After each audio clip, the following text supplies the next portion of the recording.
Okay, hello, good morning my students. Welcome back in our English class. Kembali lagi di kelas bahasa Inggris kita. Today we are going to discuss about past tense. Hari ini materi kita past tense. Jadi kita akan mendiskusikan tentang past tense. Oke, sebelum kita lanjut slide berikutnya, Mrs. mau tanya, apa itu past tense? Mungkin masing-masing kalian sudah mengenal past tense di kelas 4 atau kelas 3 ya, ada pelajaran itu karena past tense merupakan pelajaran dasar bahasa Inggris. Nah, di sini kita akan mengulas kembali past tense. Past itu artinya lampau, tense itu waktu. Jadi past tense merupakan penunjuk waktu bentuk lampau. Oke, kita lanjut ke slide berikutnya. Nah, di slide ini ada sebuah pertanyaan, kemudian beberapa jawaban dengan beberapa macam subjek yang Mrs. gunakan. Tujuannya apa? Agar anak-anak Mrs. tidak bingung. Apapun subjeknya, kata kerjanya tetap kata kerja bentuk past atau bentuk lampau.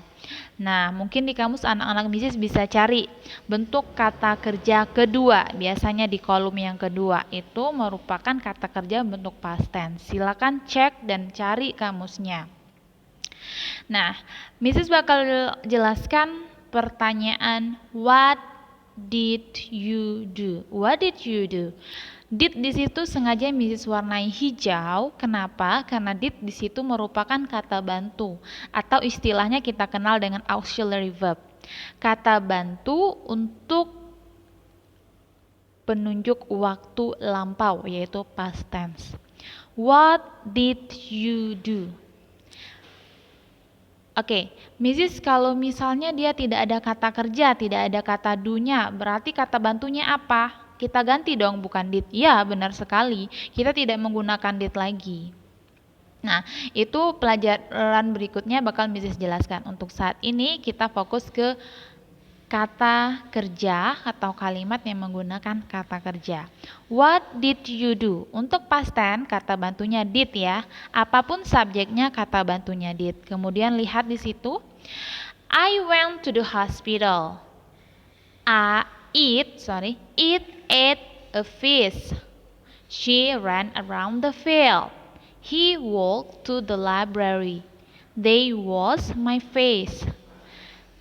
We wore a dress yesterday. Nah, coba perhatikan kata yang Mrs. warnai merah di situ. Mrs. sengaja warnai merah. Kenapa? Agar pembeda bahwa yang warna merah itu merupakan kata kerja dalam kalimat tersebut. I went to the hospital. Artinya apa? Saya pergi ke rumah sakit. It ate a fish. Itu atau dia pengganti untuk hewan ya. Makan seekor ikan. She ran around the field. Dia berlari mengelilingi lapangan. He walked to the library. Dia berjalan menuju perpustakaan. They washed my face. Mereka mencuci mukaku. We wore a dress yesterday. Kami atau kita memakai dress kemarin. Kita lihat slide berikutnya. Di slide ini Mrs. jelasin tentang penggunaan mengubah kata kerja ke bentuk past tense. Di situ ada dua bentuk atau dua macam ya. Yang pertama kata kerja yang beraturan.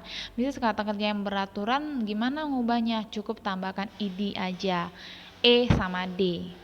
Dari play menjadi played, dari watch menjadi watch, was menjadi was. Kemudian ada juga kata kerja yang tidak beraturan.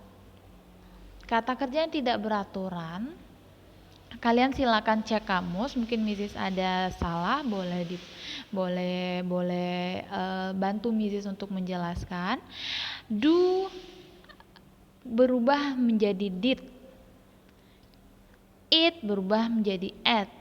berubah menjadi wrote. Kenapa? Karena aturannya di situ do, eat, and write merupakan kata kerja tidak beraturan karena dia berubah dari kata kerja pertama present menjadi past tense, itu berubah bentuk. Do menjadi did. Kemudian kalau play tidak berubah, jadi dia disebut kata kerja beraturan. Karena dia cukup ditambah ed saja. Play menjadi played, watch menjadi watched, sehingga dia dikatakan kata kerja yang beraturan. Nah, itu dua macam bentuk kata kerja ya.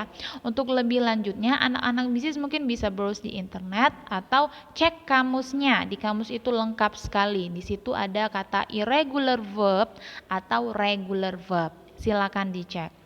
Slide berikutnya kita mengenal time sinyal. Nah, di sebuah kalimat pasti ada yang namanya time sinyal. Entah itu morning, kemudian today, yesterday. Nah, dalam past tense kita mengenal yesterday, ago, last year, dan banyak lagi. Anak-anak bisnis bisa browsing untuk menambahnya.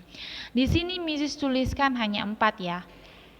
Time sinyal yang sering digunakan dalam kalimat past tense yaitu yesterday artinya kemarin, 2 days ago artinya 2 hari yang lalu, last year tahun lalu, 3 months ago 3 bulan yang lalu. Ini merupakan penunjuk waktu atau kita kenal sebagai time sinyal. Next, nah bentuk kalimat tanya. Jadi ada bentuk kalimat tanyanya juga nih yang menggunakan did. Kata bantu did. Did she play soccer yesterday? Apakah dia bermain bola kaki kemarin? Kalau iya jawabannya yes, she did. Kalau tidak, no, she didn't. Tidak, dia tidak melakukan atau bermain bola kaki. Kemudian slide berikutnya. Bentuk kalimat negatif.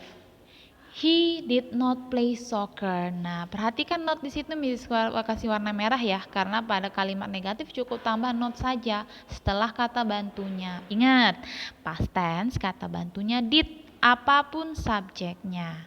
He did not play soccer. Setelah subjek, letakkan kata bantu did, kemudian sertakan not. Play soccer. Oke, ini latihan untuk hari ini. Silakan di capture. Okay, I think that's all for today. Thank you for the participation. See you next meeting. Bye bye.